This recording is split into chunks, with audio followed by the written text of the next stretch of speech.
या कथेचे आद्य कथाकार शुक महामुनी.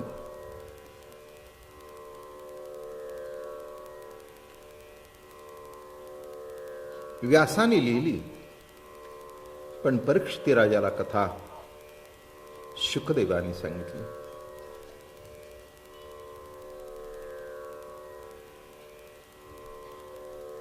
धर्मार्थ काम मोक्ष 4 पुरुषार्थ आहेत.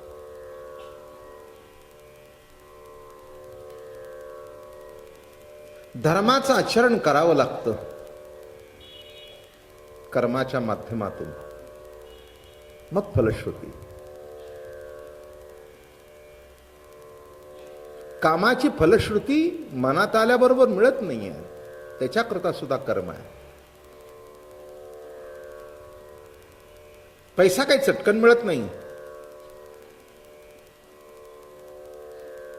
पैसा मिळवण्याकरता सुद्धा माणूस खटपट करतो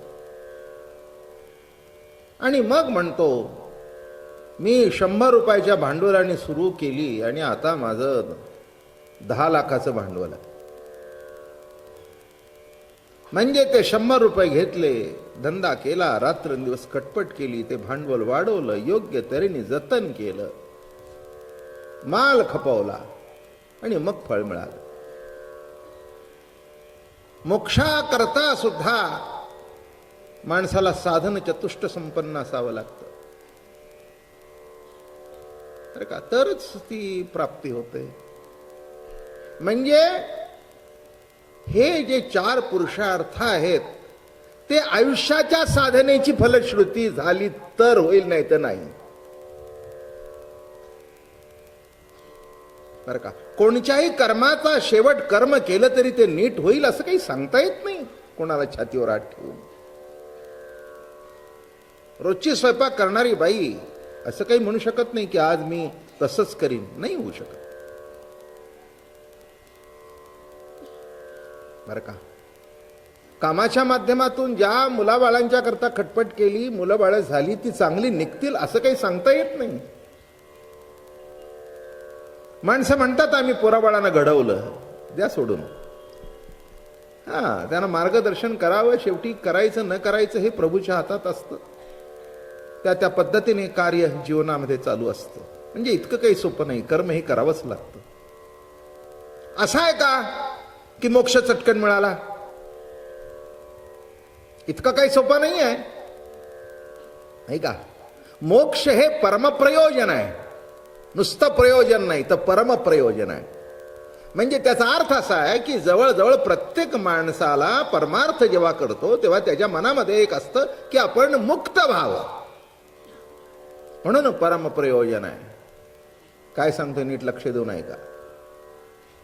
हे 4ही पुरुषार्थ साधण्याकरता खटपट करावी लागते. पण हे प्रभू तुझी कथा अशी आहे की ती कानाने ऐकल्याबरोबर जीव बद्ध आहे, तो मुक्त होऊन त्याच्या पलीकडे जातो.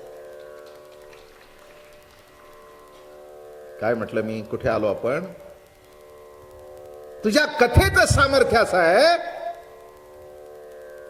ऐसे निमाते विश्व कथित कथिते नितोषे कथु विसरत मग तया विसरा माझी विरत जीवे अंगे. ऐसे निमाते विश्व कथित कथिते नितोषे कथु विसरत. जेव्हा माझी कथा चालते, ती कथा नुसती श्रवण केली की माणसाचा उद्धार होतो. कशावरून? तर परीक्षितीचा झाला त्याच्यावरून. आणि म्हणून या कथेला, या श्रवण भक्तीला अत्यंत महत्व आहे बरं का.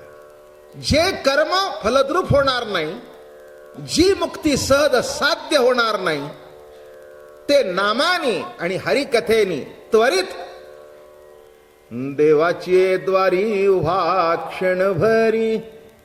तेणे मुक्तिचारी साधियेल्या, तेणे मुक्तिचारी साधियेल्या, तेणे मुक्तिचारी साधियेल्या.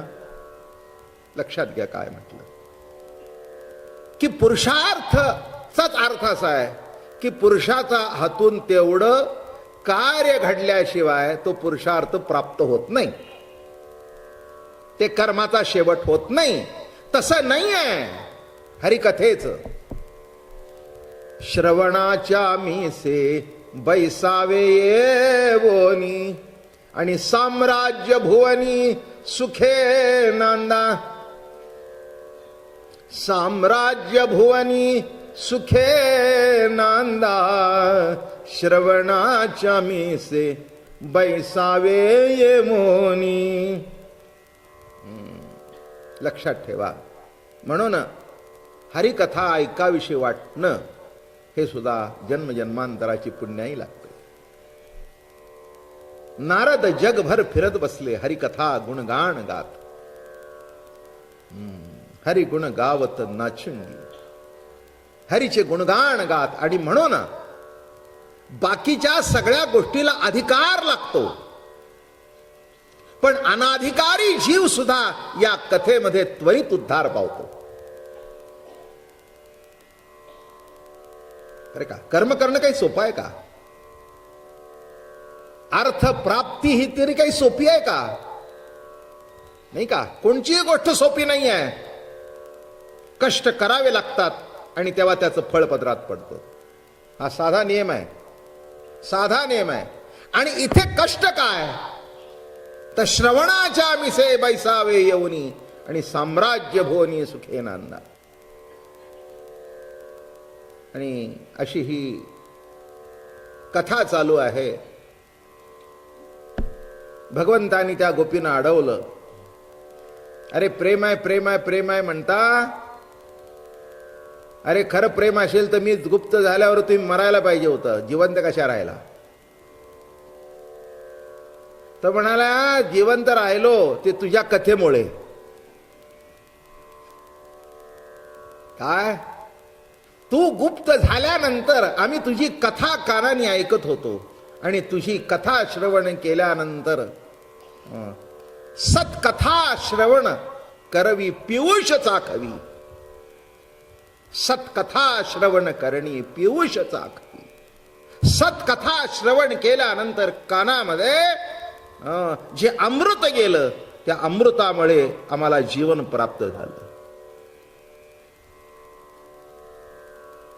पण हे प्रभू एक सांगावंसं वाटतं. एक अजून पुढे जाऊन सांगतो. कथा ऐकल्यानंतर पाप जातं पण ताप जात नाही.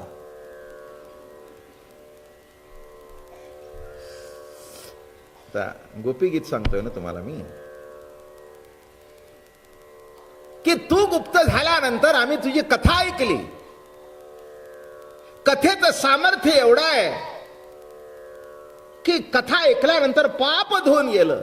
नामसंकीर्तन साधन पै सोपे आणि जळतील पापे जन्मांतरीची. न लगती सायास जावे वनांतरा सुखे तो घरा नारायण. पापताप दैन्य जाय उठा उठी झालिया भेटी हरिदासांची. ऐसे बळ नाही अनिकांची अंगी तपतीर्थ जगी दानव्रत. सत्य पाप गेलं पण तुझ्या सगुण दर्शनाची जी ओढ लागून मनामध्ये ताप निर्माण झाला त्याचा काय? कृष्णा हे कसं लक्षात आलं नाही? हे तुझ्या सगुण दर्शनाशिवाय तो ताप जाणारच नाही. लक्षात घ्या. म्हणून हे घडतंय हे फारच चांगलं आहे. सर्व पुरुषार्थापेक्षा हरिकथा ही श्रेष्ठ आहे याच्याबद्दल दुमत असण्याचं काही कारण. पण लक्षात ठेवा की प्रेमाचं स्वरूप अलौकिक आहे. प्रेम हाच प्रभू आहे बरं का. काही माणसं दुसऱ्यावर प्रेम करतात, काही माणसं दुसऱ्याकडून करून घेतात, काही माणसं कोणावरच प्रेम करत नाही. म्हणजे जगावर तर सोडून द्या, त्यांचं स्वतःवर सुद्धा प्रेम नसतं. अशी विचित्र माणसं असतात बरं का या जगात. नाही असं काही म्हणू नका. हो, वृक्ष जीवन, वृक्ष जीवन. आणि इथे गोपिका सांगतायत अरे तुझ्या करता सगळ्यांना सोडलं केवढं पाप घडलं. ते पाप गेलं धुवून तुझी कथा ऐकून, पण ताप गेला नाही. मोठी गंमत आहे नाही का? त्या गोपी किती सुंदर बोलतात बघा. हो, तुझ्या करता देहाचा जो पती होता बरं का, त्याला सोडलं. ज्याच्याशी लग्न झालं होतं त्याला सोडलं. आणि कदाचित ते पाप तू आहेस म्हणतोय तेव्हा लागला असेल, पण तुझी कथा श्रवण केल्यानंतर ते पाप धुवून गेलं, पण ताप काही संपला नाही. निरनिळ्या अंगाने थोडस आपण बघूया. आणि काल मी म्हटलं की 19 श्लोक आहेत गोपी गीताचे, तेव्हा 19 गोपीने निरनिळ्या पद्धतीने त्याच्यावर आरोप केले, कुणी कौतुक केलं, असे ते गोपी गीताचे श्लोक आहेत. मी तुम्हाला म्हटलं की त्या गोपींच्या मध्ये आपले ज्ञानोबा तुकोबा होते, आणि म्हणून काल एक विरहिणी म्हणून दाखवली तुम्हाला.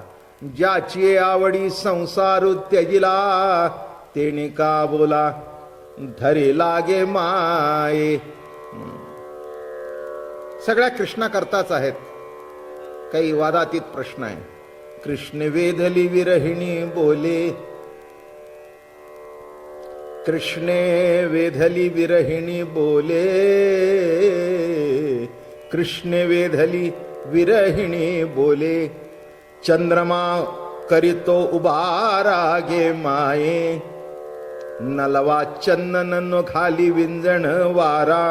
हरिविण शून्य शेजारू गे माये, माझे जीवीचे तुम्ही काहो नेणा, माझे जीवीचे तुम्ही काहो नेणा. कृष्ण वेधली विरहिणी बोले. हो, वेद कुणाचा लागला? कृष्णाचा वेद लागला, सगुण दर्शनाचा वेद लागला. ज्ञान झालं की तो सर्वज्ञ आहे, सर्व ठिकाणी आहे, नित्य आहे, अखंड आहे, अविनाशी आहे. हे ज्ञान झालं. पुढे काय नाही का? पुरुषांना भाकरी करता येत नसली तरी भाकरीचं ज्ञान आहे, नाही का? हो, ज्वारी घेतली जाते, ती दळली जाते, त्याच्यामध्ये पाणी घातलं जातं, मळलं जातं, आणि त्याची भाकरी होते. एवढं ज्ञान आहे, करता येत नसेल. आणि मुख्य ज्ञान आम्हाला आहे ना की भाकरीने पोट भरतं.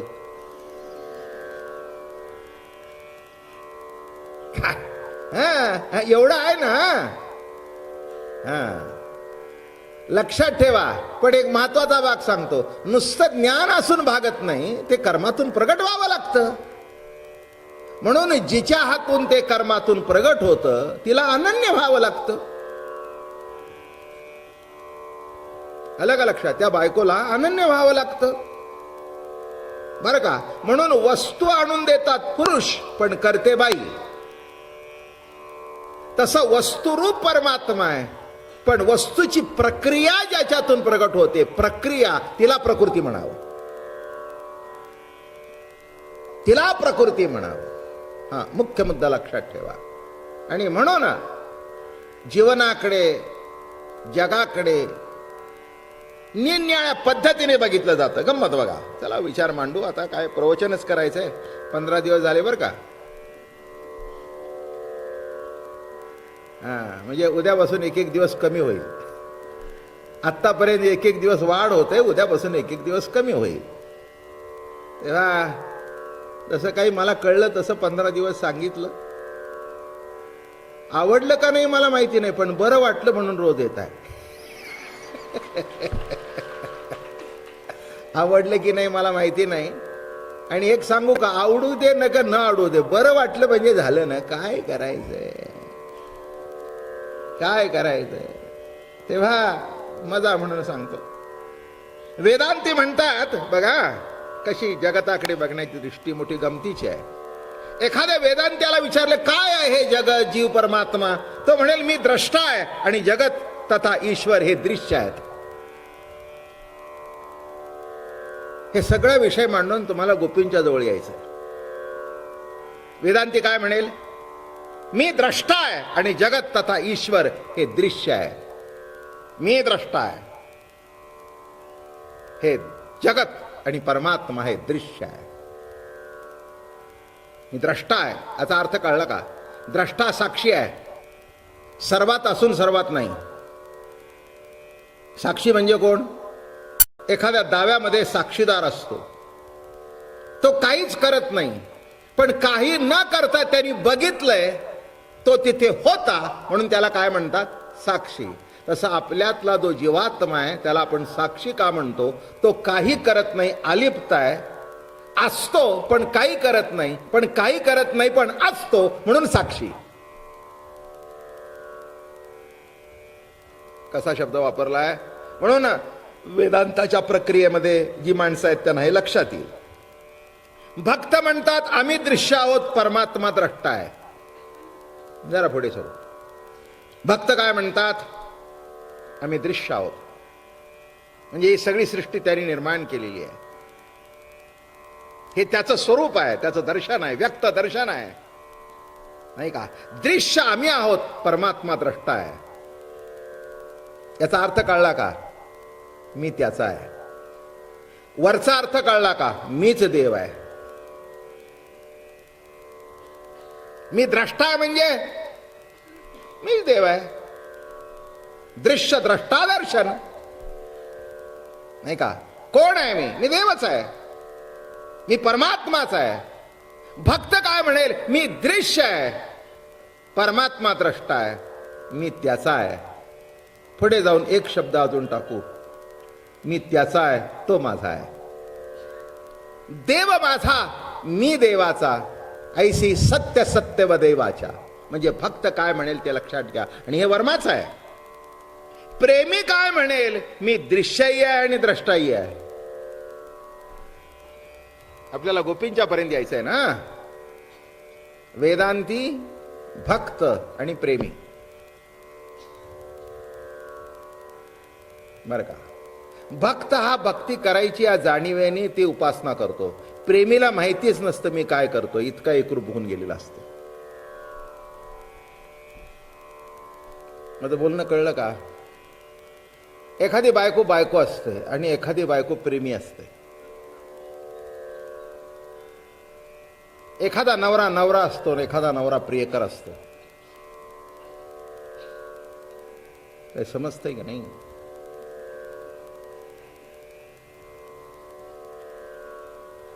बायको असते म्हटल्यानंतर ती म्हणेल की माझं जे कर्तव्य आहे ते मला पार पडायलाच पाहिजे.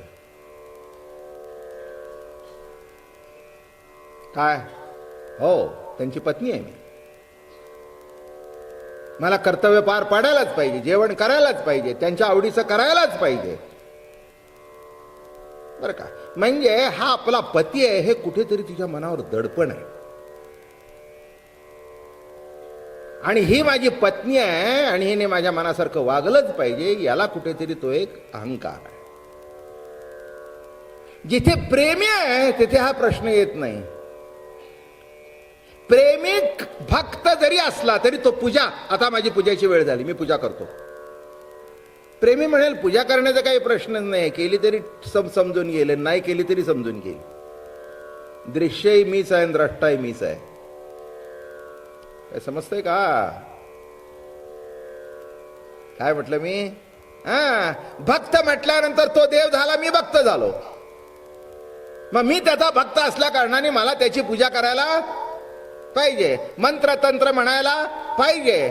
तो माझा प्रेमी आहे, मी त्याची प्रेमी आहे. जाऊ दे, आज एवढं काय आहे, अगदी रोज मीच स्वयंपाक करायला पाहिजे की जरा तू कर ना. कदाचित ते कोणाला पटेल नाही तर न पटेल, पण मी प्रेमींची गोष्ट सांगतोय, तुमची सांगत नाही. मी प्रेमीची गोष्ट सांगतोय, बरं का? ते प्रेमाचं नातं असल्या कारणाने मान अपमानाच्या पलीकडे गेलेलं आहे. बोलणं समजून घ्या, कुठे गेलेलं आहे? तिथे मान नाही, तिथे अपमान नाही, दोघांचं जीवन एकरूप झालेलं आहे. तसं गोपीचं परमात्म्याचं जीवन एकरूप होतं. ही रास लीला आहे, कौतुक आहे. एरवी कुणी कुणाला सोडूनच गेले नव्हते कधी. ही लीला आहे बरं का. हे नीट लक्षात घ्या, हे मोठं कौतुक आहे त्यातलं. प्रेमी आहेत, एक रूप आहे जीवन, एक रूप आहे. दोघे नवरा बायको जर कमावणारे असले आणि दोघांचा अहंकार असेल तर तिचे खातं निराळे, याचं खातं निराळे. तिची बॅलन्स त्याला माहिती नाही आणि त्याची तिला माहिती नाही. माझं बोलणं कळलं का? हां, काय इथे विचारलं कसं काय तुमचं? तसं काही नाही म्हणले. काय घरात आणतो, पैसे एकत्र ठेवतो, ज्याला लागेल तसं जो खर्च करतो. मला ते विचारत नाहीत, मी त्यांना विचारत नाही आणि विचारल्याशिवाय काही करत नाही. नाही कळलं? आता हे सुद्धा मी समजून सांगू? चला, हेही समजून घेण्यासारखं. ते मला विचारत नाहीत, मी त्यांना विचारत नाही, पण विचारल्याशिवाय काही करत नाही. काय थेरी असेल ही सांगा पो. बघा, विचार करा तुमचा तुम्ही. मी सांगायला तर बसलोच आहे. काय मी त्यांना विचारत नाही, ते मला विचारत नाही, पण विचारल्याशिवाय काही करत नाही. मोठी गमतीची थेरी आहे ना. याचा अर्थ असा आहे की मला एक 5,000ची साडी घ्यायची आहे. मी त्यांना सांगते मी 5,000 घेते, घे. ते असं म्हणत नाहीत का घेतली म्हणून आणि का घेतेस म्हणून. कळलं का? काय म्हणजे मी त्यांना विचारत नाही, असं म्हटलं नाही की घेऊ का. मी त्यांना विचारत नाही, ते मग ते म्हणाले अगं मला असं वाटतं एक हिऱ्याची अंगठी करावी. त्याने घेतली. ती म्हणली नाही की मला 5 कान तुला 10 का. नाही कळलं? हां, ते मला विचारत नाहीत, मी त्यांना विचारत नाही, पण विचारल्याशिवाय काही करत नाही. एखाद्याने जर एक शब्द टाकला तर तो डावलायचा नाही, चुकीचा वाटला तरी. आता बोलणं कळलं का? एखाद्या बायकोचं ते खर्च करणं अनाठाई जरी वाटलं तरी तिला असं म्हणायचं नाही की तू काय खर्च करते, जाऊ दे ना, काय शेवटी आप गए. बोलणं कळलं? काउंटर क्वेश्चन नाही, काउंटर क्वेश्चन नाही, पण दोघांनी एकमेकाला सांगितल्याशिवाय काही करायचं नाही. मग पुन्हा असंही आहे, ती चूक जाणवल्यानंतर अहो ते मी घेतलं खरं पण ते फसलं बरं का माझं गाड. असं आहे का? ग जाऊ दे, मी फसलो तूही फसलो. आणि असे दोघही फसलेली एकत्रित आल्या कारणाने काहीच फसलं नाही. जे आहे ते सगळं बरोबरच आहे. कळलं का काय म्हटलं मी? म्हणून लक्षात घ्या, प्रेम म्हणजे काय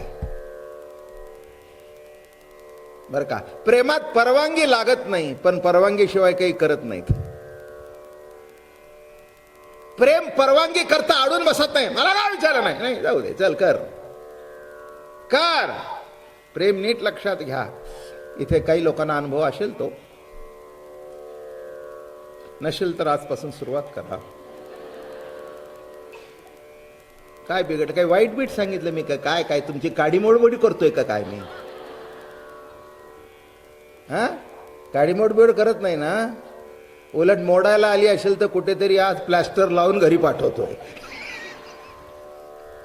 काय म्हटलं? कुठे तर मोडायला आली असेल तर एक अजून पट्टी लावून घरी पाठवतो. नीट लक्षात घ्या. प्रेम काय विषय चाललाय? हा, प्रेमी काय म्हणतो? दृश्यही मीच आहे, द्रष्टाही. हा, तू माझा स्वामी, मी तुझे रंक, पाहताना दिसे वेगळीक, पाहताना दिसे वेगळीक, मी तू पण जाऊ दे दुरी. ज्ञानेश्वर महाराजांची घोंगडी आहे. मी तू पण जाऊ दे दुरी, एकची घोंगडी पांगरुहारी, एकची घोंगडी पांगरुहारी, मी तू पण जाऊ दे दुरी. आता मी तू पण गेल्यानंतर प्रेमी म्हणतो मी दृश्यही आहे, मी द्रष्टाही आहे, मी मालकी आहे आणि मी सेवकी आहे, मी भक्तही आहे आणि मी देवही आहे. फार श्रेष्ठतम अवस्था आहे. म्हणून विशिष्ट भूमिकेमध्ये गेल्यानंतर ज्ञानोबाराया मोठ्या कौतुकाने सांगतात, कोण आहे मी? ज्ञानदेवा घरचिदानंदी. तुकाराम महाराज जेव्हा श्रेष्ठतम भूमिकेवर असतात तेव्हा म्हणतात, मी वासुदेव तत्वता कळू येईल विचारिता, आहे ठाऊक सौभाग्य संता. मी वासुदेव तत्वता. काय झालं बघा हे? तत्वमसी विद्या ब्रह्मानंदी सांग, तोची झाला अंगे स्वये तुका. ते तत्व मी आहे, मी देव आहे, मी देव आहे. आणि पुन्हा बघा, केदवा भेटसी माझी या जीव लगा, केदवा भेटशी माझी या जीव लगा. अरे जीव लगा, केव्हा भेटशील रे? केव्हा भेटशील रे? आत्ता येईल म्हणून गेला, वेळू काला विला. आत्ता येईल म्हणून गेला. अरे आत्ता येईल म्हणून गेला आणि कुठे गेला? कुठे गुप्त झाला? लक्षात ठेवा, दोन भूमिका आहेत ह्या. तत्वज्ञानाच्या परमोच्च भूमिकेवर तुकाराम महाराज उभे राहतात, म्हणतात, अरे कोण आहे? मी वासुदेव आहे. खरंच आहे, खरंच आहे. तुका आकाश आहे एवढा. पृथ्वी आप तेज वायू आकाश हे ज्याच्यात सामावतं, आकाश आहे एवढा तुका. काय लहान आहे का तुका? पण लहान होताना म्हणतात, प्रभू केव्हा भेटशील रे? केव्हा दर्शन देशील रे? प्रभुराया भेट न रे. कैयसी दशा येईल माझ्या अंगा, आणि चित्त पांडुरंगा झुरतसे. आता तूच जर पांडुरंग आहेस तर झुरत असे कशाला? नाही का? तुम्हीच जर वासुदेव आहात तर झुरण्याचा प्रश्न आला कुठे? तुझ लागी माझा जीव झाला पिसा. तसं ज्ञानेश्वर महाराज या श्रेष्ठतम भूमिकेवरून या सगळ्या गोपी तिथे आहेत. कळलं का? मी तुम्हाला महाराष्ट्रातलं गोपीगीत सांगतोय. शुक महामुनीने जे सांगितलं ते भागवतातलं गीत आहे, पण भागवतातला जो आमचा संत वाङ्मयाचा भाग आहे त्यांनी काय गायलं? कृष्ण वेधिली विरहिणी बोले, चंद्रमा करीतो उवा रागे माये. हा चंद्र आहे बघा. आता चंद्र शीतळ आहे हे सर्वांना ठाऊक आहे, पण नको त्या वेळेला तो चंद्र सुद्धा उबारा करतो, उबारा. आपल्या आवडीचा माणूस घरात नसू दे ना, एखादी चांगली वस्तू आली तर ती तोंडात खायची म्हणून खातो, पण तोंडातून घास फिरतो. एक हे तरी माहिती आहे का नाही? काय का ओकारी आली म्हणजेच फिरतो? कधी प्रेमाने फिरत नाही का? तर काय बघा, हे असं जरा मला डिवचावं लागतं, त्याशिवाय ते जागं होत नाही. काय करावं आता? काका मळमळायला लागल्यानंतरच फिरतो. तुम्हाला मळमळ माहिती आहे, तळमळ माहिती नाही. काय म्हटलं मी? मळमळ माहिती आहे, पण तळमळ जेव्हा कळेल तेव्हा कळेल की ही काय प्रेमाची अवस्था आहे. बाबा महाराज काय सांगताय ते तेव्हा कळेल, त्याशिवाय नाही कळायचं. नाही तर तुम्हाला वाटेल महाराज काय सांगतायत आणि काय नाही. आता ते काय माझं कपाळ नशीब, मग तुमचं नाही माझं. काय समजून घ्या की अवस्था काय आहे. प्रेमी म्हणतो दृश्यही मी आहे, द्रष्टाही मी आहे. हो, दृश्यही मी आहे आणि द्रष्टाही मी आहे. एखाद्याला बायकोला कपाटामध्ये पैसे ठेवले असतात, गंमत असते नवरा बायकोची. मी तुम्हाला मुद्दाम संसारातील दृष्टांत देतो, तुम्हाला कळायला त्रासच नको. आणि हीच माझी स्पेशालिटी आहे. स्पेशालिटी काय आहे? हीच स्पेशालिटी आहे. ते पुराणातले कुणी पुराणात बघितलंय काय? पण हे जे घरचं रोजचं पुराण आहे, पुराण म्हणजे तुम्हाला माहित नाही, हे आता मिक्सरमधून काढता नाही. आणि आता मिक्सरमधून सुद्धा काढायचं नाही, फक्त 5 रुपयाला किंवा 10 रुपयाला एक पोळी विकत आणायची, संपलं, प्रश्न मिटला. काय कशाला मिक्सर आणि कशाला पोळी? आपल्या बाजारात गेले की नाही, तर आता सण आला की नाही, अहो कुठलं होतं सध्याच्या काळामध्ये. आणि हे काही करायचं जमतं तरी का? पूर्वीचा काळ निराळा होता. आलं का लक्षात? मी बाई तसं काही करत नाही. अगोदरच आता मोदकाच्या सुद्धा ॲडव्हान्स अगोदरच देऊन ठेवले. हो, अगदी उकडीचे मोदक आम्ही आपले 50 सांगितले. विचारलं तर सांगते मीच केले. बरोबर आहे, बरोबर आहे. काय गणपती पावायचा तुम्हाला तो?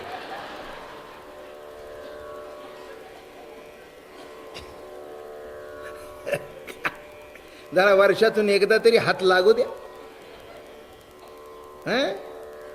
हो, नाहीतर ते आपले खव्याचे मोदक साच्यातून पडलेले, म्हणजे भक्ती सुद्धा साच्या झाली.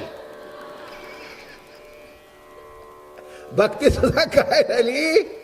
साच्या झाली. जरा बसा, जरा थोडस तांदूळ बिंदूळ चांगले स्वच्छ धुवा, चांगले आणला, उन्हात सुकवा, चांगले त्याची असं पीठ बीठ करा, जरा चांगले शिजवा, असं जरा उकड बिकड काढून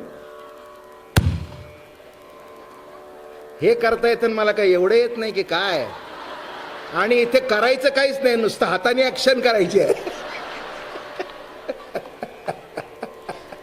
इथे कुठे माझ्या हातात गोळा आहे. तेव्हा गोळा नसल्या कारणाने तो काही बिघडायचा प्रश्न नाही आहे. नुसतं हाताने केलं की तुम्हाला वाटलं भाऊ महाराजांना हे सुद्धा येतं. हीच तर माझी अटकल आहे.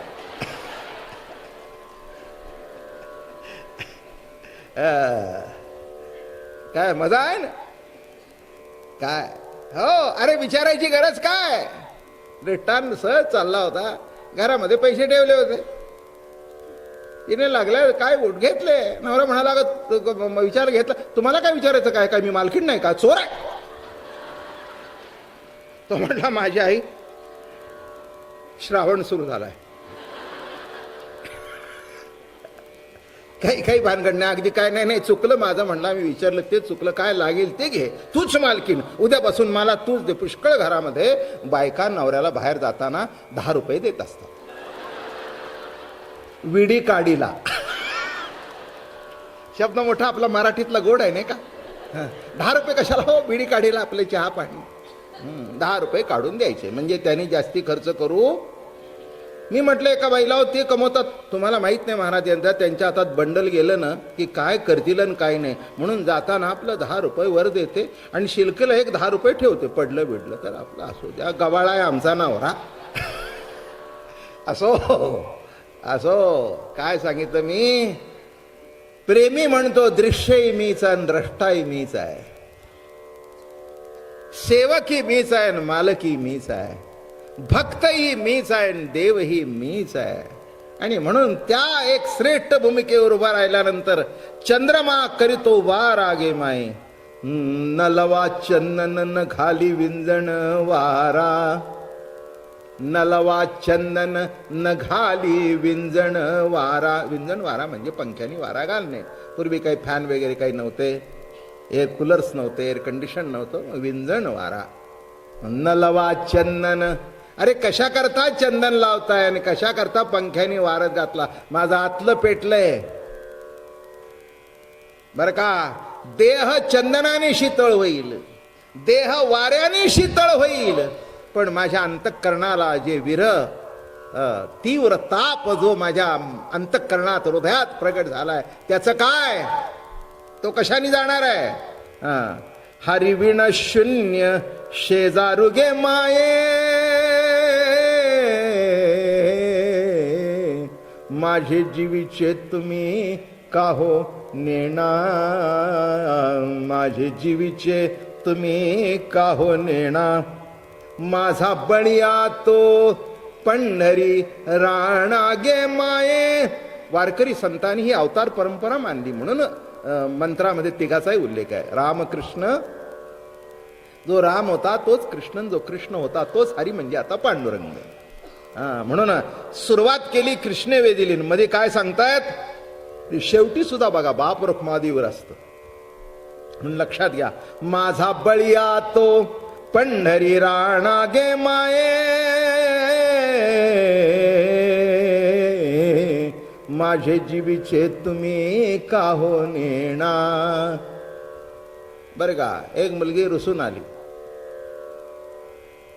आली नवऱ्याला सोडून, पण ते कुठे जमतंय? जमेना. बाप हटवादी होता, आई हटवादी होती, ते म्हणाले तू काय काळजी करू नको, तुला काय पाहिजे माग ना, देतो तुला, काळजी करू नको. नाही बोललं तर हरकत नाही आहे, भावाना त्यांचा वाटा देऊन टाकीन, माझा जो वाटा आहे तो तुला. तो म्हणली वाटा मिळेल, पण माझ्या इथे वाटतंय त्याचं काय.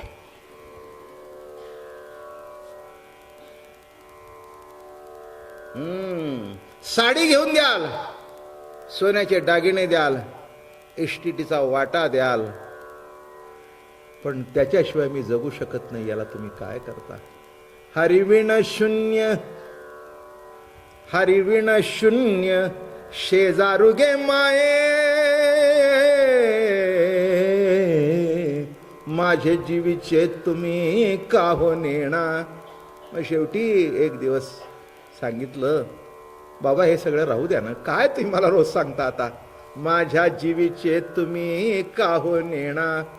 तसं नीट लक्षात ठेवा, एक सिद्धांत सांगतो, संसारामध्ये किती यशस्वी व्हा, त्याच्यातून तुम्हाला कर्तृत्वाचा अहंकार निर्माण होईल, पण जेव्हा हरिकथा ऐकाल तेव्हा मन तद्रूप होऊन जीव त्याच्यामध्ये विरून जाईल, जीवाला समाधान प्राप्त होईल, जीवाला आनंद प्राप्त होईल.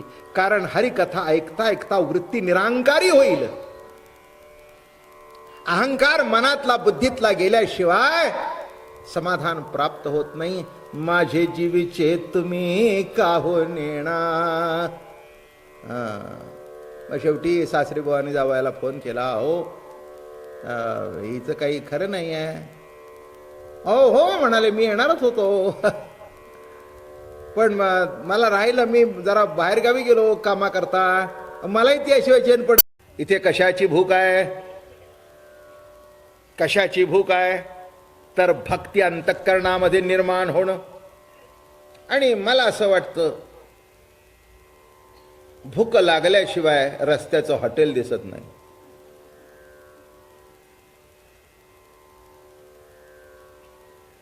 तहान लागल्याशिवाय पाणपोळी दिसत नाही. खरं आहे ना. सकाळी जेव्हा बायको नाश्ता बिष्टा चांगला करून देते तेव्हा हॉटेल दिसतात का. पण सहज 12:30ला जर बाहेर पडला, साहेबांनी सांगितलं जरा हे जरा काम करून या, तर सहज हॉटेल दिसतं. अरे वा, आता एवढी उशीर झालेलाच आहे, डबाही गार झालेला असेल, आता काही कधी आपण काही एवढी काय हॉटेलमध्ये जात नाही, चला पुन्हा आणखीन साहेबांनी सांगितलंय काय असेल ते बिल लावा.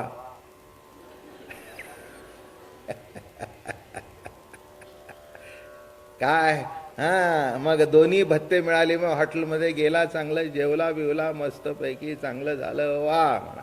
काय म्हटलं मी,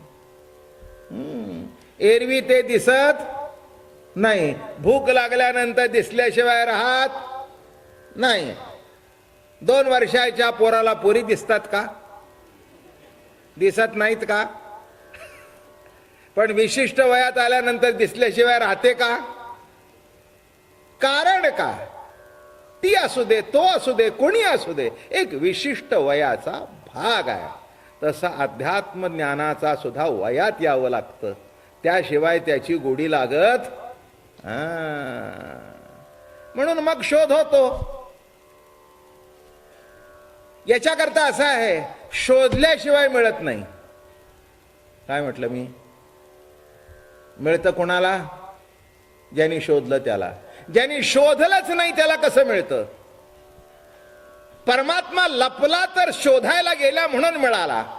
नाही जाऊ दे, मिळत नाही म्हटलं तर तिथेच तोही गेला असता. त्याला असं वाटलं असतं याला आपली जरूर नाही, निघून गेला.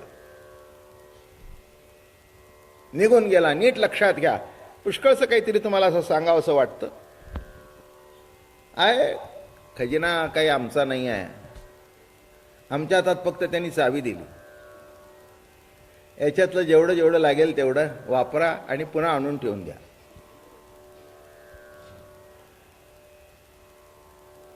बरं का. तत्वतः जर विचार केला तर बायका ह्या काही दागिन्याच्या मालकीण नसतात.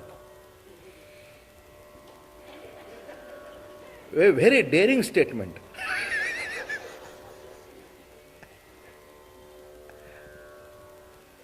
काय हो. आता हे बघा, आता तुमच्या वडिलाकडून आली असेल तर मी शब्द माझे मागे घेतो. आता समजा तुमचं स्त्री धन जर असेल तर त्याच्यावर तर कुणाचाच हक्क नसतो. पण समजा नवऱ्याने जर काही केले असेल तर त्याच्यावर हक्क कोणाचा असतो? मग काय असतं, ती बाईजवळ तो चावी देतो, हे घे, ते आण, घाल, आण, आल्यानंतर माझ्याकडे दे, उद्या सकाळी बँकेत ठेवून देतो. काय तसा हा वाटितो हे धन, धन्याचा माल आहे हा. ज्ञानोबा तुकोबा आमचे सद्गुरू, बरं का, माल आणला. पण एक आहे, हे एवढी जी गर्दी आहे रोज, त्याला कारण एक आहे, आमचं काही नाही याच्यात. वैष्णवांचा माल खरा, तुरतुरा वस्तूशी. वैष्णवांचा माल खरा. ज्ञानदेव वैष्णव मोठा, विठ्ठल नामे मुक्त पेठा. ज्ञानदेव वैष्णव मोठा, नाथ बाबा मोठा वैष्णव, नामदेवराया मोठे वैष्णव, जगद्गुरु तुकाराम महाराज अवतार नाम याचा, असे हे मोठे मोठे वैष्णव. म्हणून वैष्णवांचा माल खरा आणि तुरतुरा वस्तूशी. एक सहज बोलण्याच्या ओघात बोलतो, किती संप्रदाय आणि किती माणसं येऊ दे आणि जाऊ दे, पण वारकरी संप्रदाय चंद्रसूर्य आहे तिथपर्यंत टिकणारा संप्रदाय. ही काही आगाऊ केलेली स्टेटमेंट नाही, वस्तुस्थिती आहे. 1000 वर्ष झाली हा संप्रदाय चालू आहे. त्याच्यापेक्षा आणखीन मागे जा. काळाच्या ओघात आले, नावलौकिक पावले आणि गेले, असा नाही. हा मूळ धरून बसलेला संप्रदाय आहे. आणि या संप्रदायाचं वैशिष्ट्य असं आहे, सर्व थरातली मंडळी याच्यात आहेत. कोण नाही, गोरगरिबापासून करोडोपतीपर्यंत या वारीत माणसं असतात, या संप्रदायात माणसं आहेत.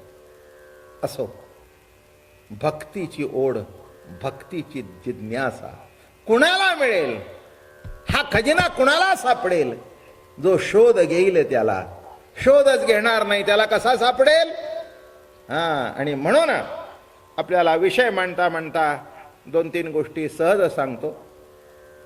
आपण आलो, गवळणीना वेध लागले,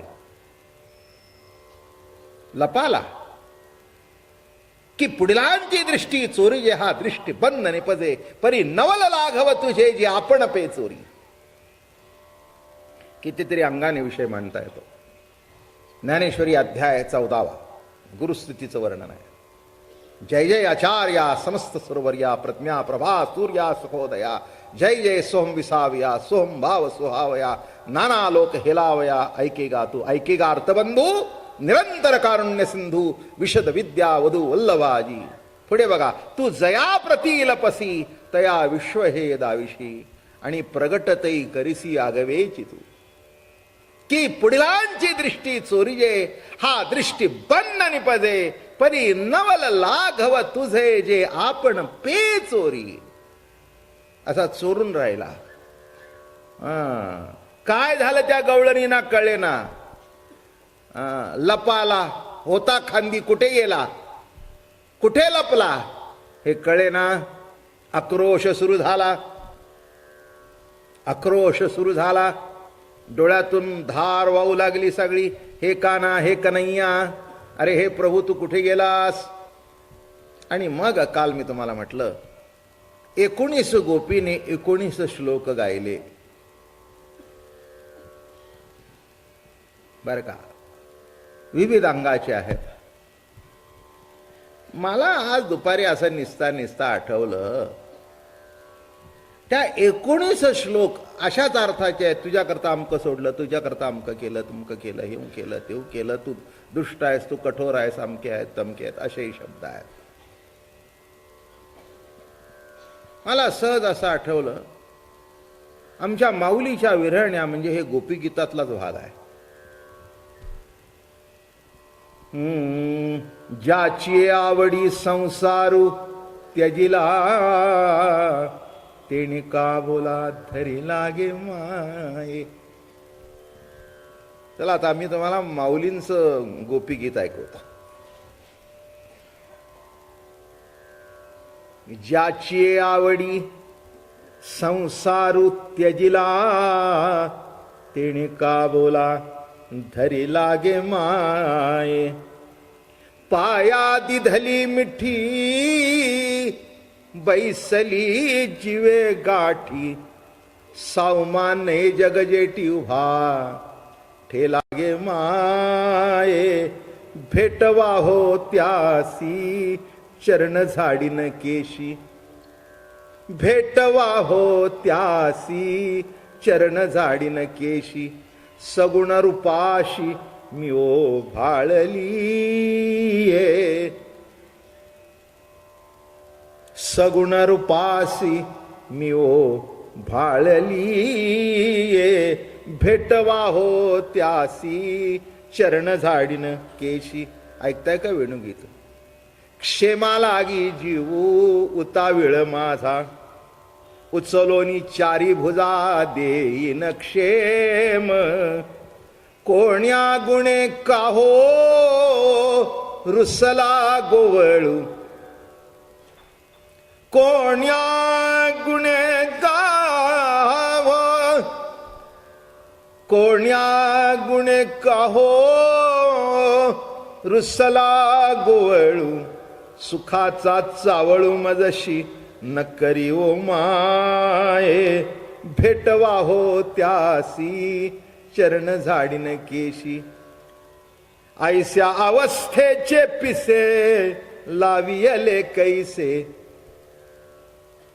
ऐसे अवस्थेचे पिसे लावियले कैसे चित्त नेले आपणिया सरिसे गे माये बाप रखुमा देवी वरे लावियले पिसे करुणी ठेविले आपणिया ऐसे गे माये करुणी ठेले आपणिया ऐसे गे माये भेटवा हो त्यासी चरण झाडीन केशी सगुण रूपाशी मी ओ भाळली सगुण रूपाशी मी ओ भाळली भेटवा हो त्यासी चरण झाडीन केशी. काय गोड बोलताय ज्ञानोबाराया. मला वाटलं ही सुद्धा एक गोपी आहे. होती ना तिथे. ज्ञानाई नावाची गोपी होती, नामाई नावाची होती, तुकाई नावाची होती, एकाई नावाची होती, चोखाई नावाची होती. या सगळ्या गोपिका तिथे होत्या. आम्ही सुद्धा असू कुठेतरी का नाही म्हणायचं? असू कुठेतरी त्यावेळेला कुठेतरी असू म्हणून आत्ता ही रासक्रीडा ऐकण्याचं भाग्य आमच्या नशिबी आलं.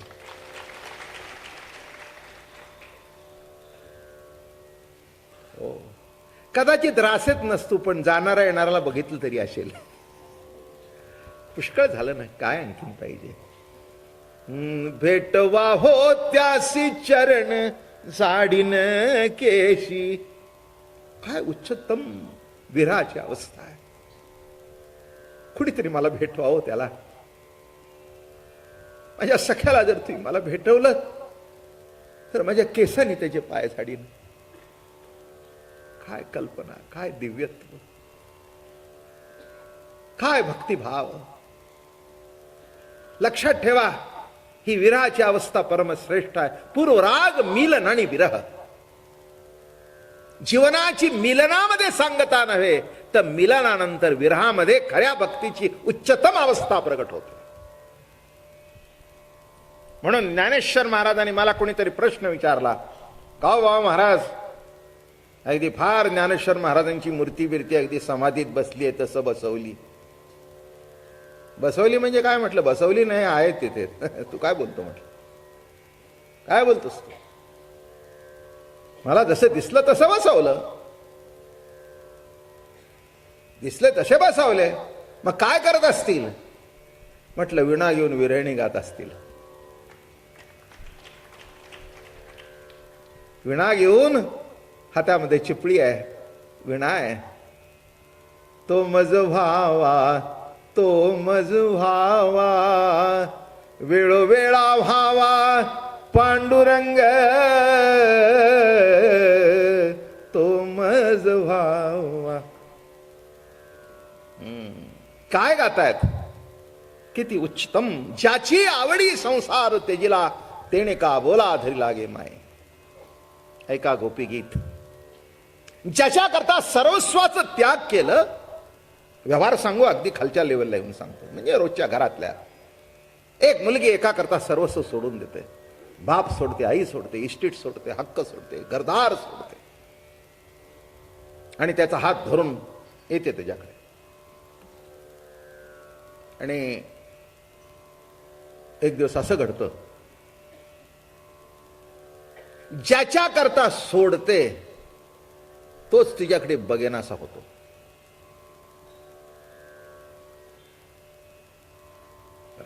चहा द्यायला गेली तर बघत नाही, पाणी द्यायला गेले तर हात झिडकारतोय. काय झालं विचारायला गेली तर वस्कन अंगावर येतोय. तिला कळत नाही काय झालं. ज्याची आवडी संसार तेजिला, तेने का बोला धरी लागे माय. ती त्याला म्हणते, का एवढं काय झालं, काय माझ्या हातून चुकलं, एवढं काय गुन्हा झाला, एवढे का रागवला तुम्ही. निखळ प्रेम करणारी आई टाकली, बाप टाकले.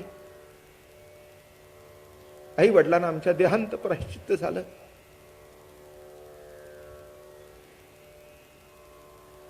प्रभू तुझ्या करता सगळ्यांना सोडलं. वडील गेले तरी दुःख नाही, आई गेली तरी दुःख नाही. आणि अंतरात्म्या तूच आता का नीट बोलत नाहीस माझ्याशी. किंबहुना धनुर्धरा मद आत्मयाची प्रसन्नता, लाहे तेने न पवदता लाभू कवडासे. आपला आत्मा आपल्यावर प्रसन्न होणं याच्या इतका मोठा लाभ जगात दुसरा नाही.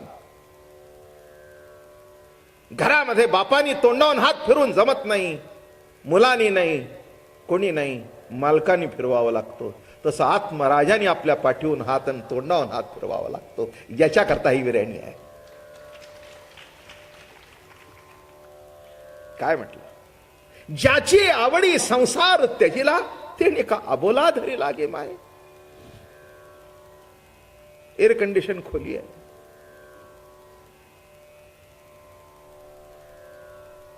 $10,000चा नव्हे लाखाचा पलंग आहे, 10,000ची गादी आहे. पण काय करता, चंदनाची चोळी माझे सर्वांग पोळी. काय करता, सर्व आहे पण शेजेला तो नाही.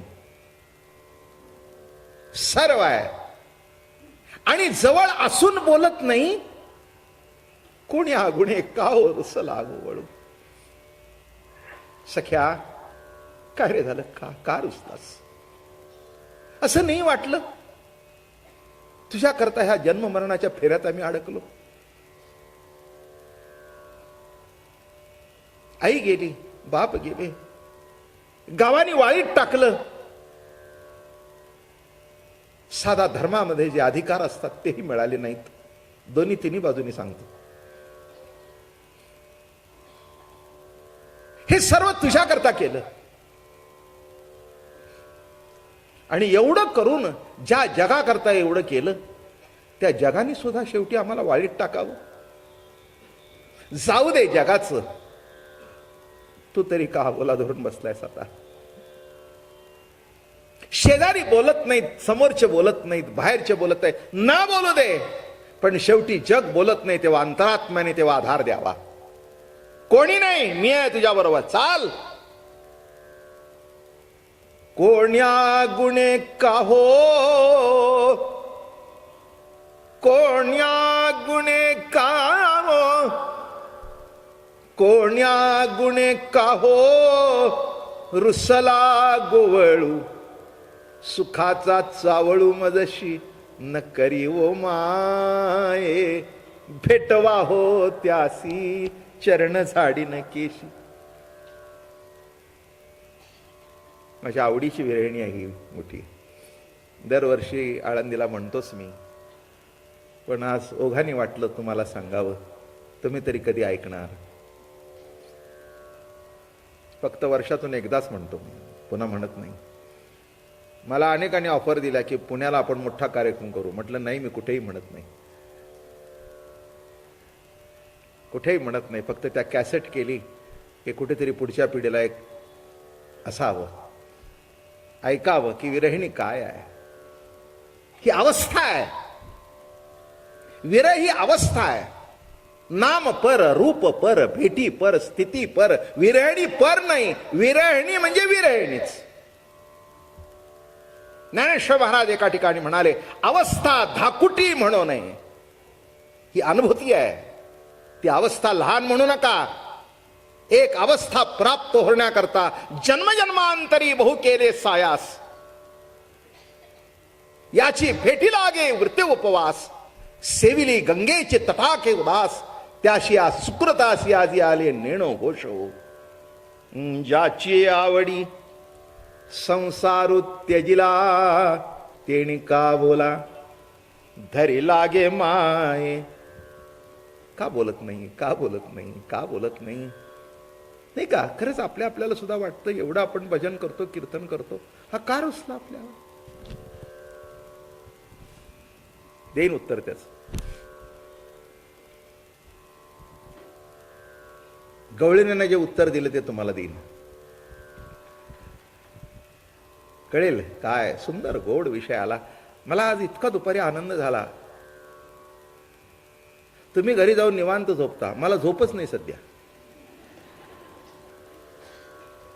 मला असं वाटतं तर काय सांगावं. ते गोपीगीत तर संस्कृत मधून आहे. काही शब्द कळतील, काही शब्द चुकीचे येतील, आपल्याला कळेल न कळेल, कशाला भानगडीत पडा. ज्ञानेश्वर महाराज म्हणाले, अरे माझं गोपीगीत कोण वाचणार. वाचन ते. मला वाटतं त्या ओरिजिनल गोपीगीतापेक्षा सुद्धा ही गोपीगीत सुंदर आहेत. आहे ना. कोणा गुणे का कुणाला गायलंय, गोवळालाच गायलंय, दुसरं कुणाला गायलेलं नाही आहे. कृष्ण सख्याला गायलेली गीत आहेत ही विरहिणी गायलेली आहे. पाया दिदली मिठी बैसली जिवे गाठी. सावमा नये जगजेठी उभाटे लागे माये. मोठ्या कौतुकाने सांगतायत. पाया दिदली मिठी बैसली जिवे गाठी. पायाला मिठी दिली, कडकडून मिठी मारली. का का बाबा का भेटत नाहीस. काय झालं, कुठे उन्हा आलं, काही चुकलं का आमच्या हातून.